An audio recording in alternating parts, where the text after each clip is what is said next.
Olá, bom dia pessoal, tudo jóia, tudo bem? É, eu quero ocupar o meu tempo aqui fazendo algo bom, fazendo algo legal. Estarei fazendo uma live sobre história da literatura brasileira. Uau, férias e dando aula. Sabe qual é o meu objetivo? Pensando nas pessoas que, nesta época do ano, sempre tem vestibular. Eu quero ser um vaso de bênção para as pessoas que assistirem a live, que possam compartilhar com outras pessoas. E eu quero estar dando a minha parcela de contribuição. Eu sou professor de português e língua inglesa, tendo curso de letras português e inglês. Sou professor no estado de São Paulo, na cidade de Valparaíso. Tenho algumas pós. E eu quero dar aqui a minha parcela de contribuição, sendo útil, preenchendo o meu tempo, como eu já falei. Eu tenho um livro aqui que é livro de literatura brasileira, Alfredo Bozzi, História Concisa da Literatura Brasileira. É um livro muito bom. Deixa eu mostrar aqui a capa bem do livro.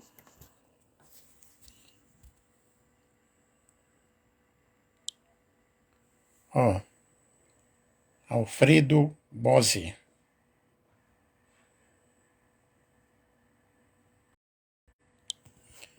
Maravilhoso. Ele fala desde o período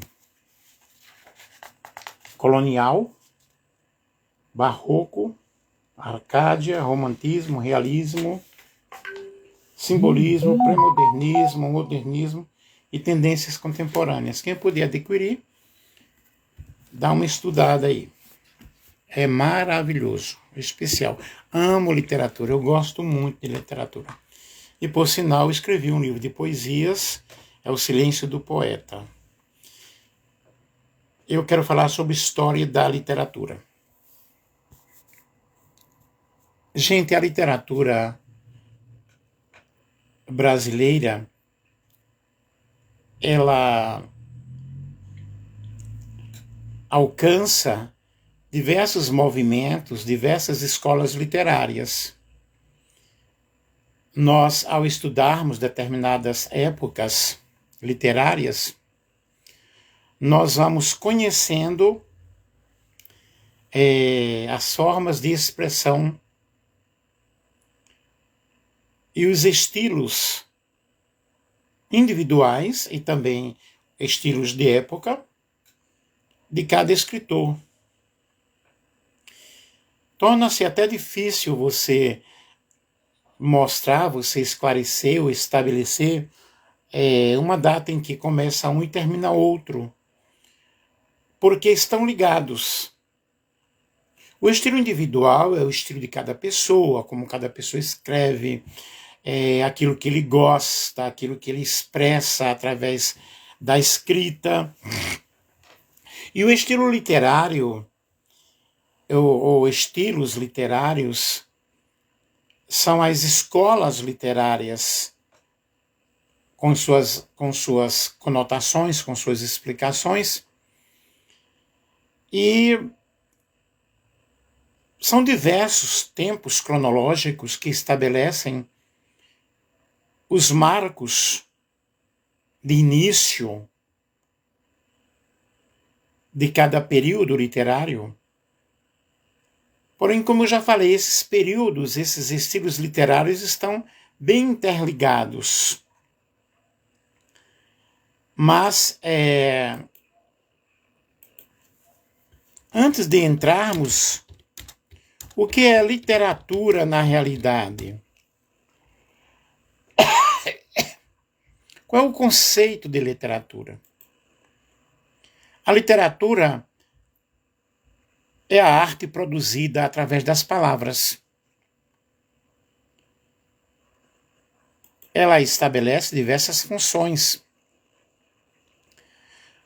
Sua definição específica depende muito das questões diversas, da ordem social, ordem histórica, ordem cultural.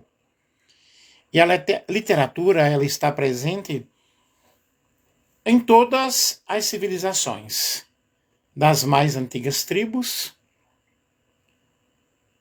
até o período moderno. Sejam através de livros, os clássicos da literatura, as manifestações verbais, as expressões literárias. Para que, na realidade, serve um texto literário? O que é a história da literatura?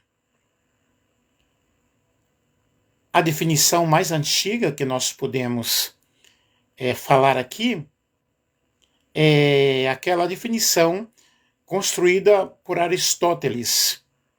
Para o pensador grego, a literatura seria uma imitação ou representação da realidade mediante as palavras. Na época, o filósofo ele dividiu a literatura em 3 categorias, ou gêneros, podemos dizer assim: o lírico, o épico e o dramático. Na realidade, definir literatura não é algo tão simples, porque vai depender muito da civilização em que é escrita ou da época daquela obra literária.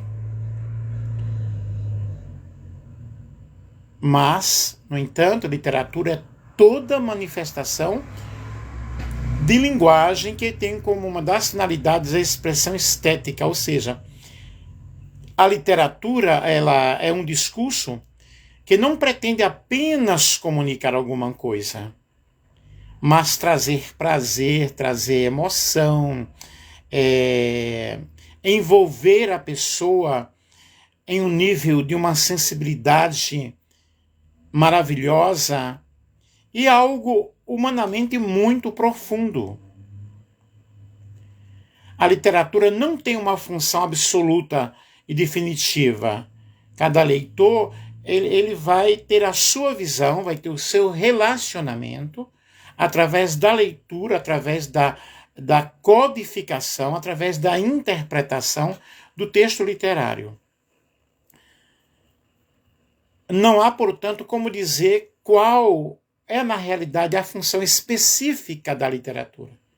Não obstante, é possível dizer que ela tem um papel na construção do homem enquanto sujeito, enquanto cidadão. E ele expressa-se através das palavras. A história da literatura ela pode ser definida como uma ciência que estuda a produção literária de um povo, seguindo uma cronologia. Aí nós vamos, na realidade, falar sobre os períodos da literatura brasileira.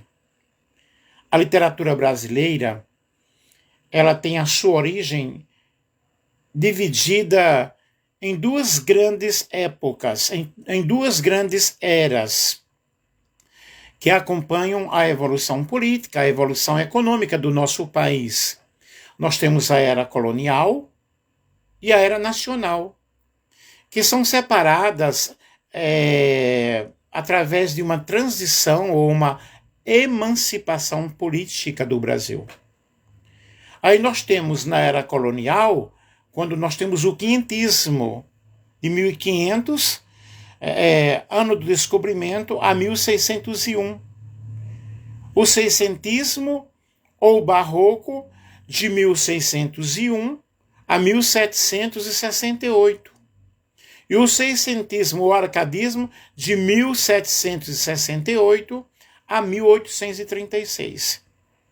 Vejam que aí nós temos a era colonial, a época da colônia. Depois nós passamos para a era nacional, que envolve o romantismo, de 1836 a 1881. Aí temos, em sequência, o realismo, o naturalismo e o parnasianismo, de 1881 a 1893. Seguindo-se com o simbolismo de 1893 a 1922. E o pré-modernismo nós temos de 1902 a 1922. Seguindo-se com o modernismo de 1922, com a Semana de Arte Moderna, a 1945. E a partir daí nós vamos estudando a contemporaneidade da literatura brasileira, a literatura atual, a literatura bem moderna. Vejamos aqui um pequeno resumo, que no livro que eu apresentei para vocês, a literatura brasileira, é um livro muito bom para ser estudado. Aí nós temos aqui esse livro dividido em 8 partes, dedicada à condição colonial ao barroco, à Arcádia, ilustração ao romantismo, realismo, pré-modernismo, modernismo e as tendências contemporâneas, que está aqui neste livro, que convém ser estudado. E no quinhentismo, o que é que nós entendemos por quinhentismo? São manifestações literárias ocorridas no solo brasileiro durante o século XVI, que tinham como objetivo descrever a nova terra e converter os índios ao catolicismo. Aí no período do quinhentismo nós vamos descobrir como era o nosso Brasil, como viviam as pessoas, que língua falavam, o que eles aprendiam, qual o papel da Igreja Católica nesse período literário, que era justamente converter os índios ao catolicismo através da catequese, né? Através do ensino. E a história da literatura brasileira, ela apresenta a carta de Pero Vaz de Caminha como o marco inicial. E essa carta foi dirigida ao rei Dom Manuel em 1469 a 1521, e de 1500, na qual relatavam a história do descobrimento do Brasil e as primeiras impressões encontradas aqui no solo brasileiro. Quem está nos assistindo aí, fala aí, joinha, se você está gostando ou não. Ficarei feliz com a tua participação. Aqui é o professor Nelson Alves de Andrade, ok? Poeta e escritor. Estou falando sobre a história da literatura, principalmente da literatura brasileira. E essa carta, ela apresentava justamente as informações sobre o nosso Brasil, como era o nosso Brasil. O livro aqui é um livro para ser analisado, para ser lido, e aqui diz assim, ó, a colônia é de início o objeto de uma cultura. O outro em relação à metrópole, em nosso caso, foi a terra a ser ocupada, o pau-brasil a ser explorado, a cana-de-açúcar a ser cultivada, o ouro a ser extraído. Numa palavra, a matéria-prima a ser carreada para o mercado externo. A colônia só deixa de ser quando passa a sujeito de sua história. Mas essa passagem fez-se no Brasil por um lento processo de aculturação do português e do negro, a terra e as raças nativas, e fez-se com naturais crises e desequilíbrios. Portanto, gente, este livro, ele nos apresenta uma história maravilhosa da literatura. Convém você adquirir o livro e ler e estudar. Enquanto a Europa vivia intensamente o período do Renascimento, renascentista, a produção literária no território brasileiro ainda estava impregnada aos valores literários medievais. E é justamente nesse contexto que surgiu duas vertentes literárias, a informativa, com a Carta de Pero Vaz de Caminha, e a catequética, ou literatura jesuítica, representada pelo padre José de Anchieta, muito bem falado na história do Brasil. Isso aí no período quintismo. Temos o estilo barroco, que foi um estilo muito marcado por conflitos da época, que se dividia entre o antropocentrismo e o teocentrismo. O homem como centro e Deus como centro. Teocentrismo, Deus como centro. Antropocentrismo, essa visão humanística, essa visão do homem, no qual o ser humano vivenciava diversas crises existenciais. O homem barroco, ele vivia em um período de muita angústia.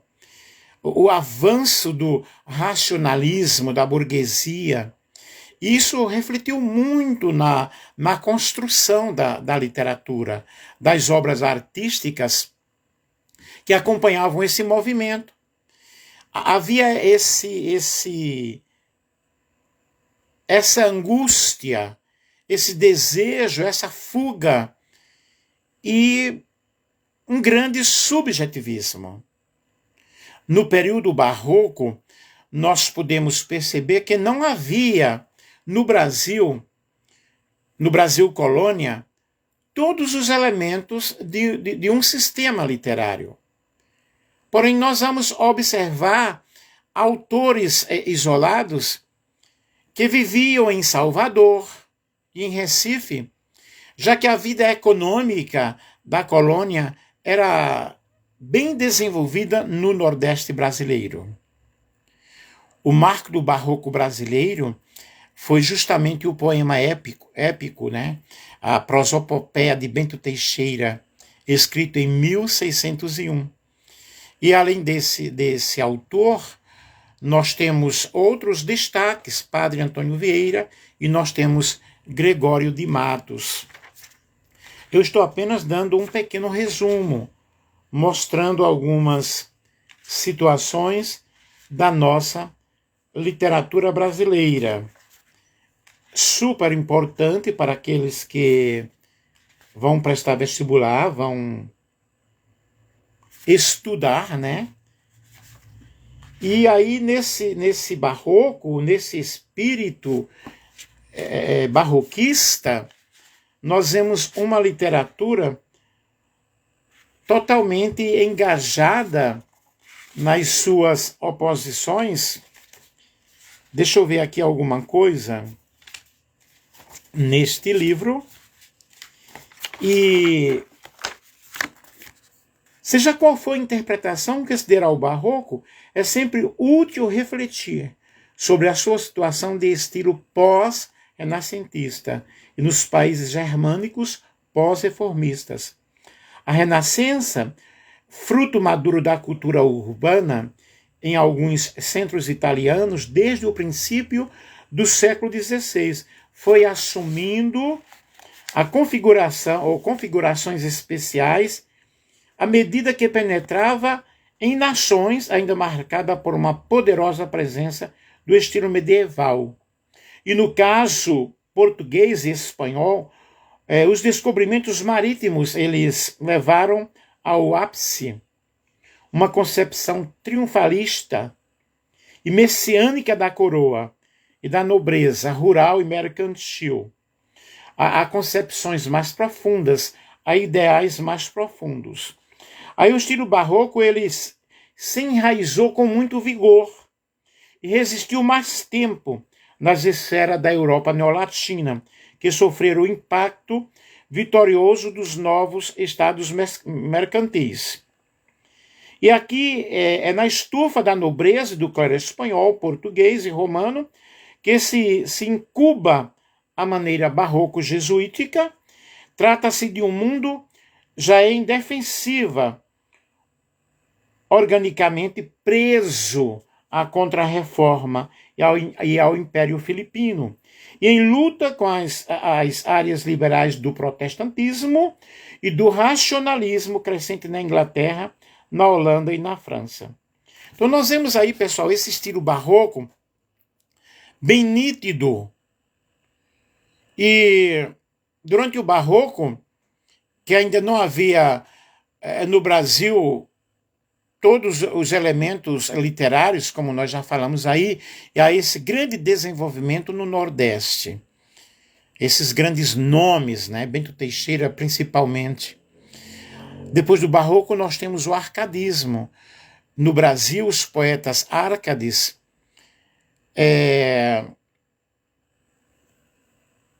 que falam que há uma designação para pastores, seguem os mesmos ideais estéticos do arcadismo português. Os poemas eles vão revelar a valorização e a simplicidade e o bucolismo, o culto ao natural, ao singelo e a imitação dos modelos clássicos. A temática de Carpe Diem, aproveite o dia, é muito forte no arcadismo, nos poemas árcades. O arcadismo ele trouxe para o Brasil temas e concepções artísticas do Ocidente europeu. E nesse período surgiram os primeiros traços de uma literatura que tinha o objetivo, tinha o desejo de afastar-se dos modelos da metrópole, buscando uma identidade nacional, buscando uma identidade brasileira. Os principais representantes desse período foram Tomás Antônio Gonzaga, Cláudio Manuel da Costa, Alvarenga Peixoto, Basílio da Gama e Santa Rita Durão. Gente, vocês que estão entrando aí, nós estamos falando sobre literatura, tá? Depois do arcadismo, nós temos uma outra escola literária. Observem que eu estou falando aqui de forma bem resumida. Nós temos o romantismo. No Brasil, o romantismo ele tem a sua origem, tem o seu início, com a obra Suspiros Poéticos e Saudades, de Gonçalves de Magalhães, em 1833. E o romantismo ele abrange 3 gerações. A primeira geração é uma geração nacionalista, indianista. A pátria está aí caracterizada por sua exuberância, seus primeiros habitantes, os indígenas, que são elementos bem destacados no período romântico, na primeira geração. E aí nós temos Gonçalves de Magalhães, Gonçalves Dias. Esses temas românticos, eles expressam um sentimentalismo e uma religiosidade muito forte. É necessário nós compreendermos os estilos literários para que possamos nos aprofundarmos na literatura brasileira, os escritores e os seus poetas. Portanto, o romantismo nessa primeira geração, nós temos Gonçalves de Magalhães e Gonçalves Dias. Na segunda geração, que é uma geração já com uma característica ultra-romântica, nós observamos aí um grande exagero nos temas, como o subjetivismo, o pessimismo, o tédio, a melancolia. A paisagem noturna, soturna, tem assim um grande destaque. Há uma supervalorização da morte, como solução dos problemas. Nós temos Álvares de Azevedo, em 1831 a 1852. Temos Junqueira Freire, 1832 a 1855. Fagundes Varela, 1841 a 1875. E o famoso Cassimiro de Abreu, em 1839 a 1860. Vemos assim esses poetas, esses escritores, com uma visão ultra-romântica, que são destaques nessa primeira geração. Na terceira geração, é uma geração condoreira ou social. Aí nós vemos uma característica muito forte, que é o individualismo excessivo. E o ultrarromântico vai perdendo o espaço para uma nova visão, para algo mais próximo à realidade social. Nós temos aí os expoentes dessa literatura, desse período: Castro Alves, 1847 a 1871.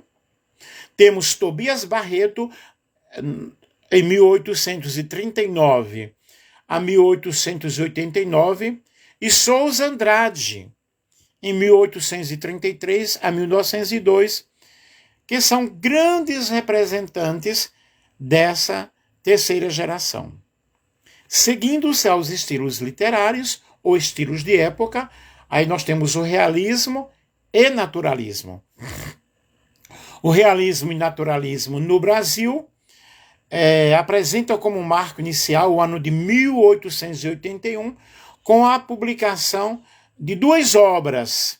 Nós temos O Mulato, de Aloysio de Azevedo, que é naturalista, e Memórias Póstumas de Brás Cubas, de Machado de Assis, no período realista. Os autores dessa época, eles têm uma tendência muito forte para a valorização de uma visão racional do mundo e da sociedade humana, e eles vão desenvolvendo aí uma arte engajada, ou seja, eles têm um compromisso com a dignidade do ser humano aplicado à justiça social.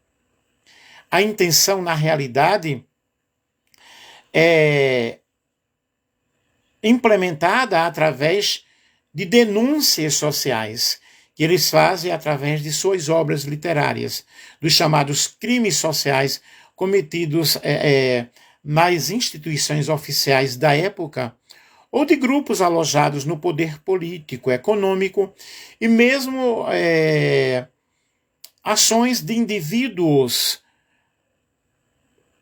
contra o outro, socialmente mais frágil. A literatura, ela faz uma denúncia social.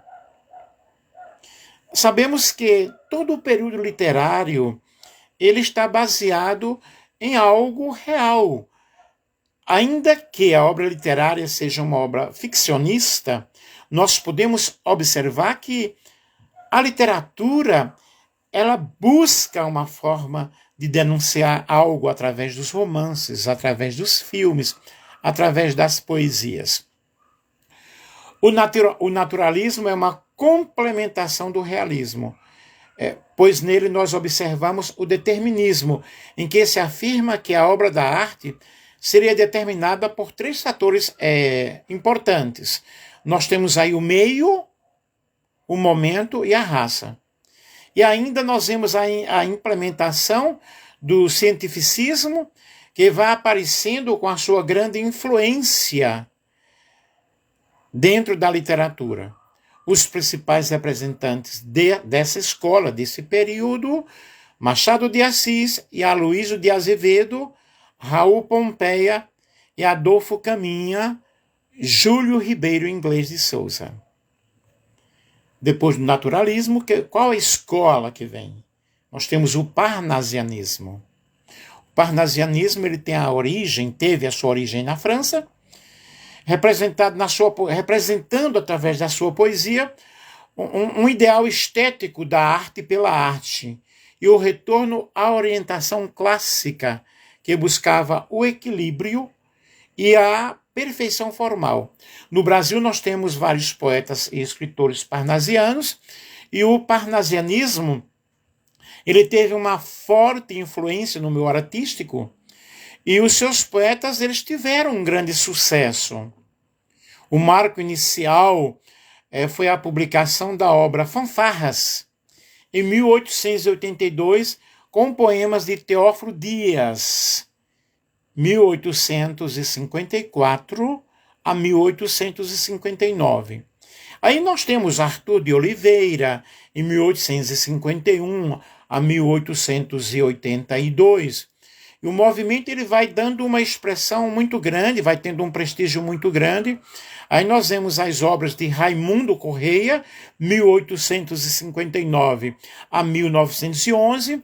Nós temos Alberto de Oliveira, no ano de 1857 a 1937, e o famoso Olavo Bilac, em 1865 a 1918, e o mais famoso dos poetas do período parnasiano.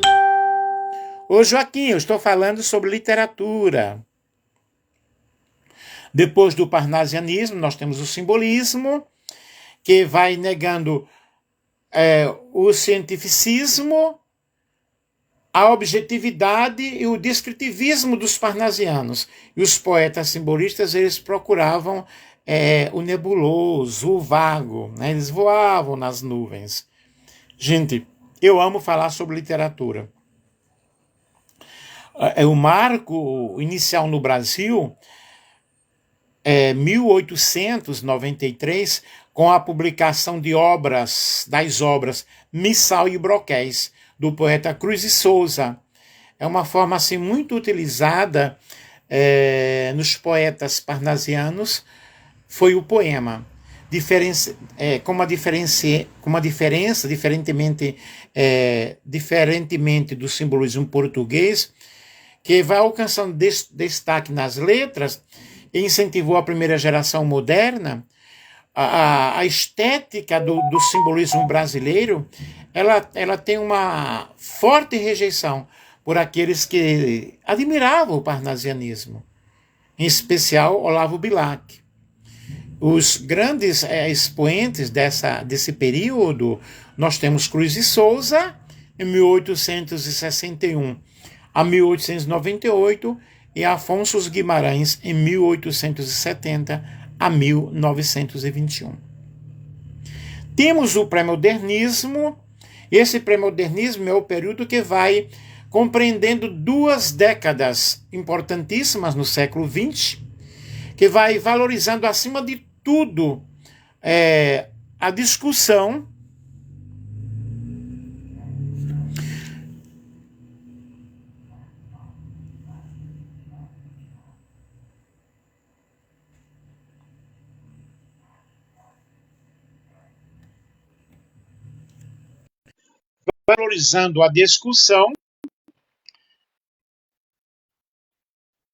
da realidade social e política do Brasil. Mostrando para vocês que... Opa, tudo já? Tudo bem? Tudo bom. Tá gostando do vídeo, então? Tá aprendendo muita coisa aí? Muito bom. Excelente conteúdo. Que bom, que legal. Eu fico contente em você poder participar. Ok? Realmente. Eu te estou ouvindo muito baixo. Peraí. Muito bom. Conteúdo é um assunto muito bom relacionado à literatura, né? Os autores da época. Você gosta de ler? Mais ou menos, mas Mais ou menos. É bom ler, viu? Você é de onde?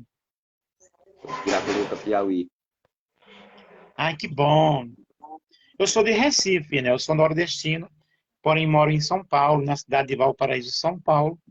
Eu sou professor de inglês e português na escola Vicente Barbosa, aqui na cidade. Não. Eu pensei que você era professor de literatura, mas tem um pouquinho de literatura, né, no ensino médio. É. A literatura do ensino médio, ela é muito superficial. Porém, nós ensinamos desde o primeiro ano do ensino médio até o terceiro ano do ensino médio. No início da live, eu mostrei esse livro aqui, Literatura Brasileira, e nós seguimos esses períodos aqui, desde o Barroco, tá? Como eu já falei no início, desde a Era Colonial, o Barroco, a Arcádia, o Romantismo, o Realismo, Simbolismo, Parnasianismo, Simbolismo, Modernismo, Escola de Arte Moderna, Literatura Atual, nós mostramos para os nossos alunos porque cai muito no vestibular, entendeu?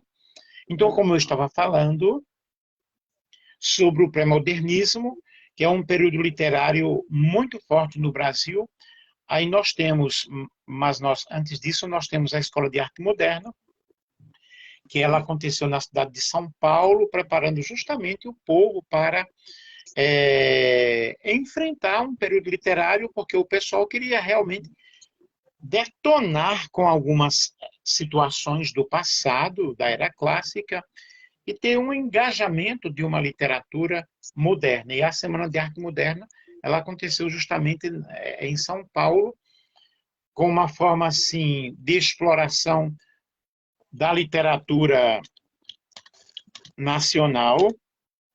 E essa Semana de Arte Moderna ela vai preparando o ambiente para que aconteçam mudanças dentro da literatura, ok? Ela ocorreu, essa Semana de Arte Moderna, ela foi uma manifestação artístico-cultural que ocorreu no Teatro Municipal de São Paulo entre os dias 13 e 18 de fevereiro de 1922. Eu fico feliz de você estar participando aí, porque evidentemente é algo que te interessou, né? E essa Semana de Arte Moderna, querido, ou queridos amigos, reuniu diversos representantes de dança, de música, de recital de poesias, exposição, tá? De pintura, de escultura, e vai preparando o povo justamente para a implantação do modernismo. Eloy Santos, bom dia. E nós estamos falando sobre esse pré-modernismo, ok? E nesse pré-modernismo, nós temos Monteiro Lobato, Lima Barreto é o que nós estávamos falando para vocês sobre a literatura, tá?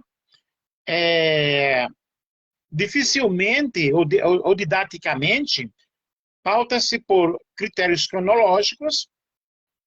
Aí nós temos Euclides da Cunha, com os Sertões,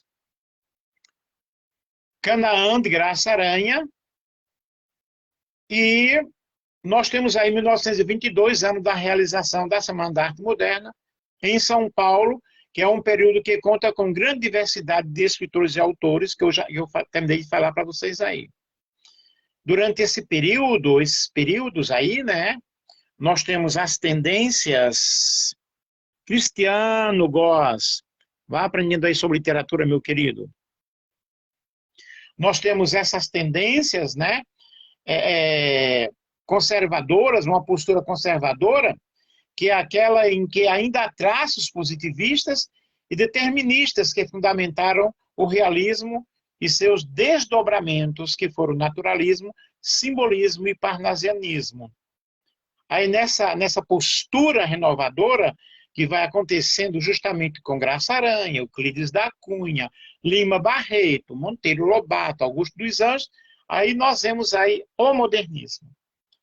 Com essa implementação dessa Semana da Arte Moderna, que aconteceu em São Paulo, nós vemos a primeira fase do modernismo brasileiro, na geração de 22, que notabilizou-se por abrir caminhos vanguardistas para um público que ainda namorava com a estética parnasiana. Aí nós temos Mário de Andrade, Oswaldo de Andrade e Manuel Bandeira, numa primeira fase modernista. Na segunda fase do modernismo, que ocorre em 1930, a poesia brasileira ela vai tomando uma liberdade formal conquistada pela geração de 22, com recursos tradicionais de uma literatura que já vai envolvendo, por sua vez, a prosa. E os escritores dessa geração, né, de 30, eles preocupavam-se em registrar os problemas da realidade brasileira. Aí nós temos aí Carlos Drummond de Andrade, Cecília Meirelles, Vinícius de Moraes, Raquel de Queiroz, Graciliano Ramos e Jorge Amado, que são escritores maravilhosos do período. E nós aprendemos muito com esses escritores.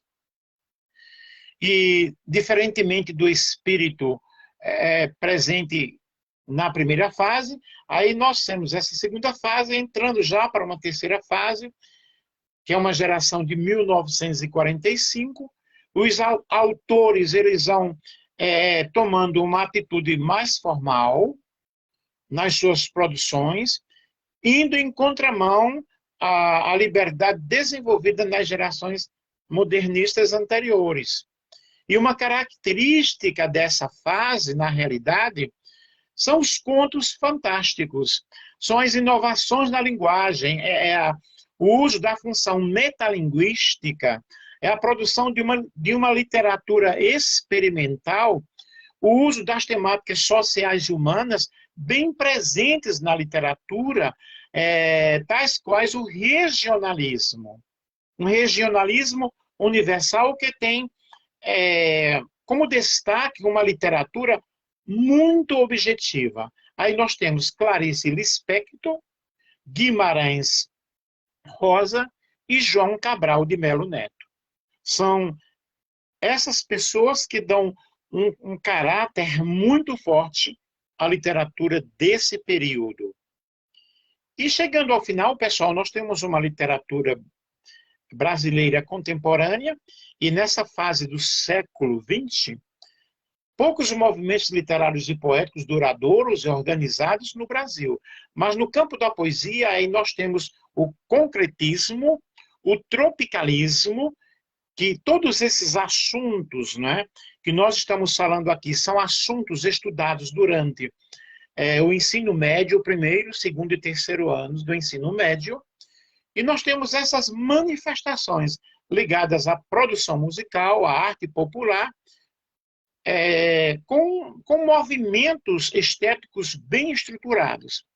E nós temos tendências propícias para esses movimentos e uma tentativa de mistura de gêneros em que o romance, o conto, as cenas comuns, elas vão tomando conta, né, de relatos, de documentários. Há uma mistura de situações presentes aí para acontecerem denúncias sociais de diversas situações. Vemos com isso uma literatura narrativa muito direta, sem rodeios, vai diretamente no assunto, há um engajamento social desses conceitos literários, denunciando situações. E algumas produções na prosa, nós temos aí aspectos bem brasileiros, em outras visões que são trilhados veredas de cunho literário, e nós temos aí Rubem Fonseca, com uma literatura bem objetiva, ou dos contos mínimos de Dalton Trevisan. Eles falam muito bem sobre a poesia, né? Sobre a literatura, sobre a prosa. Em relação à poesia, nós vemos aí artistas de talentos, grandes talentos, eles buscando o engajamento de uma literatura, são poetas que falaram do seu tempo com uma linguagem que busca, acima de tudo, aproximar o leitor, colocar o leitor com uma visão crítica e realista do tempo moderno. E em relação ao teatro, nós temos, a partir de 1943, com a apresentação da peça Vestido de Noiva, de Nelson Rodrigues, 1912 a 1980, que foi encenada no Teatro Municipal do Rio de Janeiro, que vai assim sendo inaugurado um novo cenário na história do teatro brasileiro. Essa peça ela revolucionou a dramaturgia nacional, e nós temos aí expoentes máximos da literatura, ou do teatro, da dramaturgia, o famoso Ariano Suassuna, que eu tive o privilégio de ser aluno de Ariano Suassuna na Universidade Federal de Pernambuco, lá em Recife. E nós temos aí Gianfrancesco Guarnier e Dias Gomes, e entre outros dramaturgos, né, brasileiros e pessoas assim de uma índole maravilhosa. E eu vou pesquisar aqui uma poesia, terminando esta live, este vídeo, com uma poesia moderna, ok? Poesia moderna. Espero que vocês tenham gostado. E a poesia moderna, ela usa a linguagem muito coloquial, né? Ela nos aproxima muito da realidade. E, inclusive, acho que eu já falei nessa live que eu escrevi meu primeiro livro, O Silêncio do Poeta. Eu estou muito contente e muito feliz por haver escrito o meu livro. E está no Face, no Instagram, falando sobre o nosso livro. Eu estou buscando aqui uma poesia moderna para estar declamando para vocês, para estar falando para vocês, né? Uma poesia modernista. São muitas, né? São várias.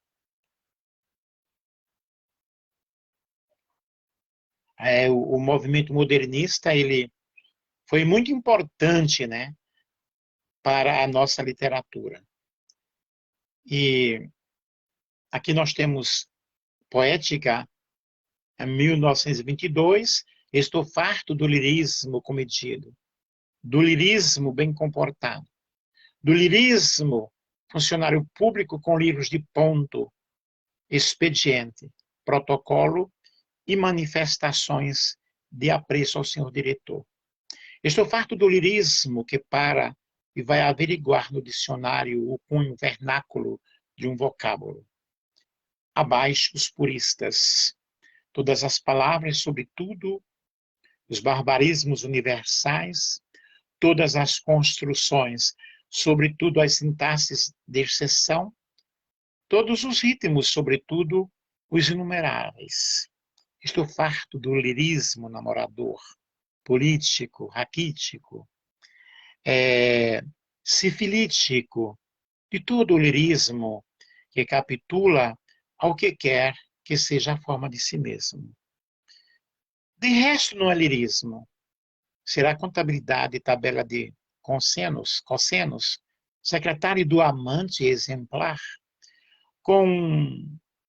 sem modelos de cartas e as diferentes maneiras de agradar e agraves mulheres. Quero antes o lirismo dos loucos, o lirismo dos bêbados, o lirismo difícil e pungente dos bêbados, o lirismo dos shows de Shakespeare. Não quero saber do lirismo, que não é libertação. Aí nós temos uma composição de Manuel Bandeira, que foi lida na Semana de Arte Moderna, tá? Deixa eu ver uma outra poesia aqui.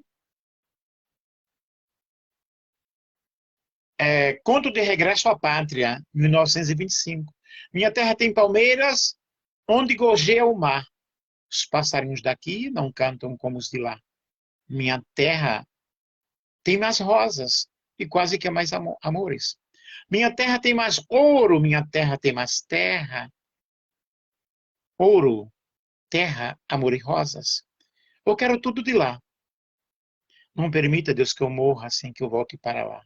Não permita, Deus, que eu morra sem que volte para São Paulo, sem que veja a Rua 15 e o progresso de São Paulo. Aqui nós temos composto por Oswaldo de Andrade, um dos nomes mais célebres do modernismo nacional, que é Canto de Regresso à Pátria e que recupera os versos da Canção de Exílio em 1847, de Gonçalves Dias.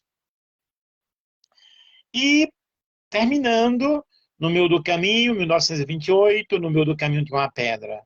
Tinha uma pedra no meio do caminho, tinha uma pedra no meio do caminho, tinha uma pedra. Nunca me esquecerei desse acontecimento. Na vida de minhas retinas tão fatigadas, nunca me esquecerei que no meio do caminho tinha uma pedra. Tinha uma pedra no meio do caminho. No meio do caminho tinha uma pedra. Aí nós temos aí, gente, meio absurdo, difícil de compreender. No meio do caminho é um dos poemas mais famosos de Carlos Drummond de Andrade. E a composição, sem dúvida, foi uma grande provocação modernista que visava provar que a poesia poderia versar sobre qualquer assunto, até uma simples pedra. Legal, né? Muito bom. O erro do português, em 1927, quando o português chegou debaixo de uma bruta chuva, vestiu o índio, que pena. Fosse uma manhã de sol, o índio tinha despedido o português. Aqui nós temos, na busca de uma identidade coletiva brasileira, os modernistas eles estavam tentando se livrar do olhar colonial, refletindo na história do nosso país, né? E nesse maravilhoso poema, Erro de Português, de Oswaldo de Andrade, nós vemos aí a lembrança dos povos indígenas, cujas vidas terminaram ou foram alterando drasticamente pela invasão dos portugueses. Aí, com esse poema bem-humorado aí, nós vemos o modernista repensa esse processo de formação do Brasil, né? E, gente, aí está a minha fala, a minha explicação, e vou terminar com Mãos Dadas, em 1940. Não serei o poeta de um mundo caduco. Também não cantarei o mundo futuro. Não cantarei o mundo futuro.